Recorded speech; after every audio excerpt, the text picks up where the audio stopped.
السلام علیکم پیارے دوستو، میں امتیاز علی طاہری۔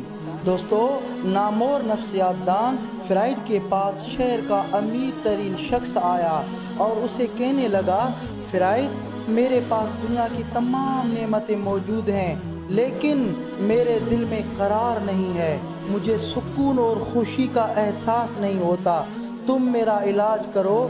فرائڈ نے مسکرایا اور اسے مشورہ دیا، آپ روزانہ 100 مارک کے پھول خریدا کریں اور یہ پھول بچوں اور بوڑھوں میں تقسیم کر دیا کریں، آپ کو خوشی بھی مل جائے گی اور سکون بھی۔ وہ شخص گیا اور اس نے پھول تقسیم کرنا شروع کر دیے۔ وہ 1 ماہ بعد واپس آیا تو اس کے چہرے پر خوشی بھی تھی اور سکون بھی۔ فرائڈ نے اس وقت اسے بتایا، خوشی ہمیشہ چھوٹی چھوٹی بے لوث خدمتوں میں ملتی ہے، لیکن لوگ اسے زندگی بھر بڑے کاموں اور بڑی نیکیوں میں تلاش کرتے رہتے ہیں۔